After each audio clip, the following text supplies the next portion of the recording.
În același cuvânt spune cuvântul lui Dumnezeu și Pavel spunea în Corinteni, o zis, Dumnezeu prinde pe cei înțelepți în viclenia lor.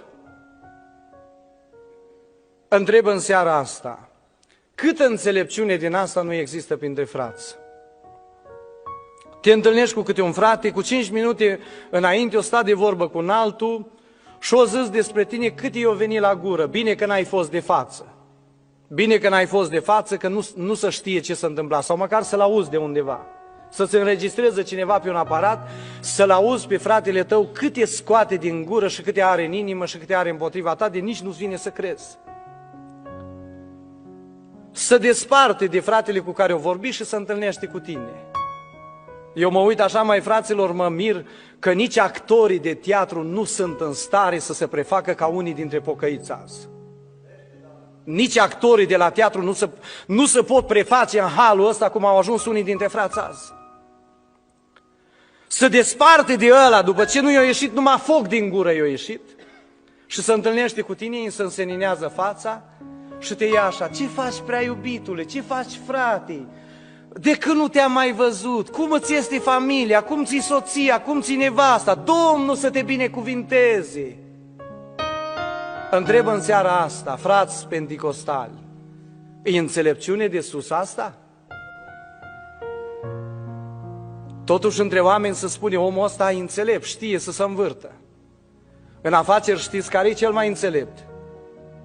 Care știe să tragă pe sfoară pe alții, indiferent ce se întâmplă, indiferent că la cade în groapă, indiferent că dă faliment, indiferent, nu contează asta. Omul înțelept e cine știe să joace bine.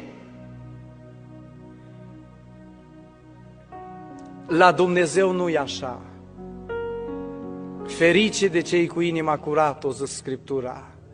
Și asta rămâne pentru totdeauna, că cei vor vedea pe Dumnezeu. Există o înțelepciune, să o spunem pe nume așa, diplomatică, care o pătruns în bisericile lui Dumnezeu.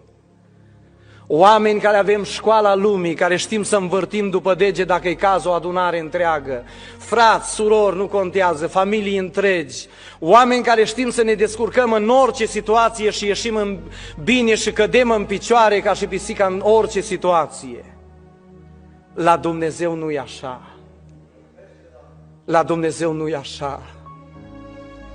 Dumnezeu îi cunoaște pe cei ce sunt ai Lui, spune Pavel în Timotei. Temelia tare a lui Dumnezeu stă nezguduită, având pe cetea aceasta, Dumnezeu îi cunoaște pe cei ce sunt ai Lui. Știți ce o zis Dumnezeu într-o zi? Gândiți-vă la ce stadiu a ajuns poporul acela al lui Dumnezeu în vremea Domnului Iisus. O zis, l-a chemat pe Natanael, care era subdus, și o zis, vino și vezi, noi am întâlnit pe cel despre care spune Biblia, spune prorocii. O zis, pe Iisus din Nazaret l-am întâlnit, acesta este Mesia, este trimisul lui Dumnezeu.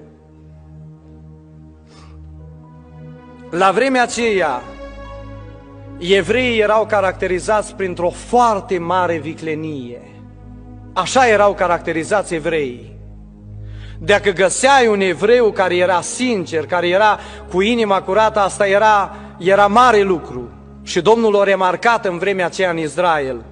O zis, iată într-adevăr un izraelit, spune evanghelistul Ioan, în care nu găsesc vicleșug. Și știți voi foarte bine ce a zis Natanael despre Domnul. Dar Domnul de ce a zis că e sincer? De ce a zis că nu are vicleșug? Că Natanael ce-a avut în inimă, aia o spus pe față, o zis, eu nu cred că din Galileea poate ieși ceva bun. Nu? Dar ceilalți evrei tot așa? Gândiți-vă la cei care au venit la Domnul Iisus. Doamne, știm că ești un învățător de la Dumnezeu. Doamne, auzi cum se prefac. Doamne, auzi pe frații de azi, cum știu de frumos să vorbească, cum știu de miros să vorbească. Și uită-te ce-i în inima lor, Doamne. Uită-te. Uită-te ce-i cu noi. Și ajută-ne să ne trezim la realitate, ajută-ne să ne pocăim. Aș vrea să spun în seara aceasta de slușit, înțelepciunea lumii, înțelepciunea veacului acestuia, te vrea să fii drac, dar să te dai că ești înger. Înțelepciunea lui Dumnezeu te vrea să fii curat și așa să rămâi înaintea lui Dumnezeu pentru totdeauna. Să fii curat în ceea ce faci cu frații, să fii curat între oameni, să fii curat la locul de muncă, să fii curat în familie, să fii cu inima curată, să fii un om curat, să fii un om sincer. Să poată pune cineva bază pe ceea ce spui. Astăzi între frați nu știi la ce să te aștepți. Azi îți spune una, mâine alta. Nu știi peste cine dai. Vine unul la tine, frate, am auzit că cineva nu știe ce ți-o zis, te trage de limbă, dincolo se duce, te vinde. Vânzător, noi spunem din 12 ucenici unul s-a făcut vânzător.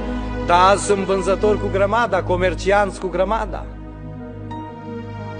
Știți că la căderea Babilonului în Apocalipsa spune Biblia, negustorii vor plânge departe și își vor arunca țărână în văzduh și vor zice, vai, vai, Babilonul cel mare, cum s-au dus toate într-un ceas, nimeni nu mai cumpără mărfurile și acolo enumeră pe cei care vindeau mărfuri de toate felurile. Știți că sunt trecuți și vânzătorii de suflete, afaceriștii care vând sufletele oamenilor, știți că sunt trecuți acolo? Înțelepciunea lumii, caracteristica de bază, este viclenia, este deșertăciunea. Înțelepciunea care vine de la Dumnezeu, rămânem la ceea ce a zis omul lui Dumnezeu, îi întâi curată. Doamne, dacă avem multe școli, dacă avem multe, eu știu, studii înalte și așa mai departe, ajută-ne să ne putem coborî până acolo, încât să învățăm această înțelepciune tainică, încât să învățăm că e întâi curată, încât să învățăm sinceritatea, curăția pe care o a avut-o Domnul. O să în gura Lui nu s-o găsit vicleșug, nu s-o găsit minciună, nu s-o găsit alte lucruri. Doamne, dă-ne această înțelepciune, ocupă-te de noi. În Psalmul 111, ultimul verset spune, frica de Dumnezeu este începutul înțelepciunii. Toți cei ce o păzesc au o minte sănătoasă și slava lui Dumnezeu ține în veci. Slava lumii se va prăbuși într-o zi oricât de sus te-ai urcat.